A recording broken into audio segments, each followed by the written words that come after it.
నాగబాబు గారు.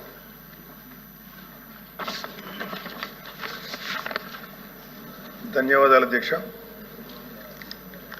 Opposition party ఎల్వైపీ గారికి, ఇక్కడున్న మినిస్టర్స్, గౌరవ హోమ్ మినిస్టర్ గారు అందరికీ కూడా కృతజ్ఞతలు. అధ్యక్ష, డిలేడ్ జస్టిస్ ఇవాళ మనకున్న డేటా ప్రకారం భారతదేశంలో 3,30,00,000 కేసులు ఇంకా పెండింగ్లో ఉన్నాయి. ఆంధ్రప్రదేశ్లోనే 1,00,000కు పైగా కేసులు పెండింగ్లో ఉన్నాయి. డిస్ట్రిక్ట్ కోర్ట్స్లో, సబార్డినేట్ కోర్ట్స్లో 75% కేసులు సంవత్సరానికి పైగా, అలాగే 30% కేసులు 3 ఏళ్లకు పైగా సాగుతూనే ఉన్నాయి. దీన్ని కేవలం mere డేటా కింద మనం చూడలేము అధ్యక్ష. ఎందుకంటే ఏ వ్యక్తి తప్పు చేయకపోయినా అన్యాయంగా కేసులు పెట్టబడి తనకి న్యాయం చేయమని కోర్టు మెట్లు ఎక్కినప్పుడు అతనికి సరైన సమయానికి న్యాయం అందించలేకపోతే అతన్ని మనం విక్టిమైజ్ చేస్తున్నాడు. అందుకే దీని మీద మనం దృష్టి పెట్టాల్సిన అవసరం ఉంది. గుంటూరు జిల్లాలో ఎగ్జాంపుల్ అధ్యక్ష, గుంటూరు జిల్లాలో రోజు కూలీ చేసుకునే ఒక సామాన్యుడు ఒక దొంగతనం కేసులో అరెస్ట్ అయితే తనకి లాయర్ని పెట్టుకునే స్తోమత లేక ఆ కేసులో కోర్టులో 6 సంవత్సరాల పాటు జైల్లో ఉండాల్సి వచ్చింది. చివరికి అతను ఏ తప్పు చేయలేదని కోర్టు తీర్పిచ్చింది. సో ఈ 6 సంవత్సరాలు మనం అతనికి ఎలా కాంపెన్సేట్ చేయగలుగుతాం అధ్యక్ష? దీనికి తోడు పొలిటికల్ వెండెట్టాతో పెట్టే కేసులు, ఇది కేవలం ఒక పార్టీకి కన్ఫైన్ చేయట్లేదు అధ్యక్ష. రాజకీయ కక్షతో మన జ్యుడిషియల్ సిస్టమ్ని అధికారంలో ఉన్న కొంతమంది వాళ్ళ కన్వీనియన్స్ కోసం వాడుకుంటే లాని వెపనైజ్ చేస్తే చాలామంది నిర్దోషులకి వాళ్ళ కెరీర్లో ఒక బ్లాక్ మార్క్గా మిగిలిపోతుంది.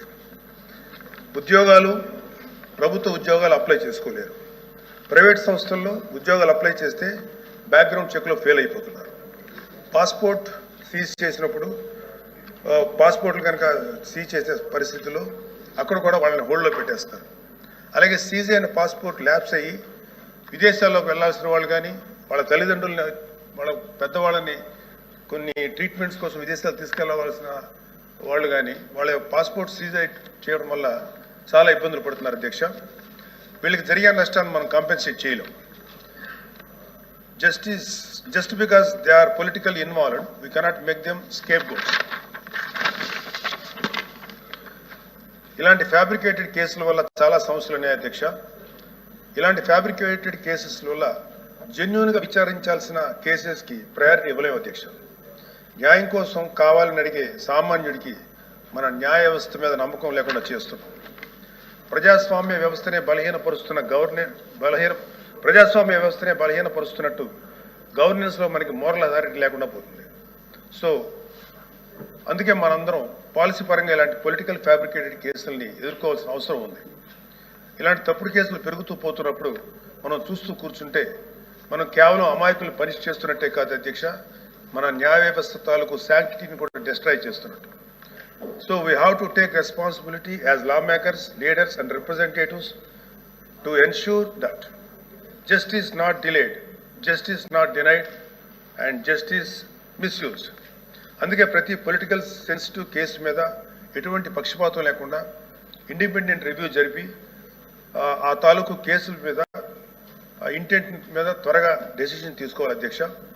న్యాయ వ్యవస్థ త్వరగా పనిచేయడానికి జ్యుడిషియల్ వేకెన్సీస్ని ఫిల్ చేయడంలోనూ, ఫాస్ట్ ట్రాక్ మెకానిజంని క్రియేట్ చేయడంలోనూ సమగ్ర దృష్టి పెట్టాల్సిన అవసరం ఉంది అధ్యక్ష.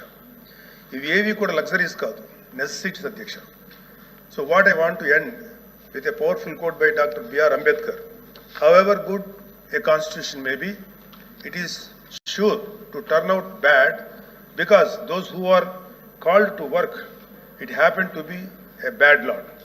మన రాజ్యాంగం ఎంత గొప్పదే అయినప్పటికీ దాన్ని అమలు చేసే నాయకులు సరిగ్గా లేకపోతే గొప్ప రాజ్యాంగానికి విలువ లేకుండా పోతుంది అధ్యక్ష. Let us not be that bad lot. Let us be the generation of lawmakers who stood up and made justice.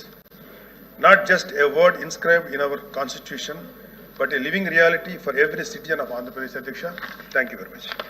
మంత్రి గారు, సార్ సిగ్నేటరీస్ కాదు.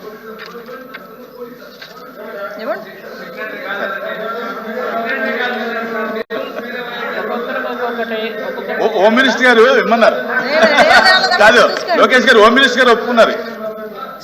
1 minute.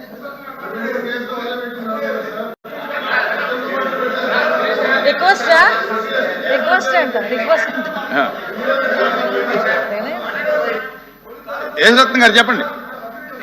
యేసరత్నం గారు చెప్పండి, మీరు సూటిగా మీ ప్రెసిడెంట్ చెప్పండి. అధ్యక్ష, గౌరవ సభ్యులు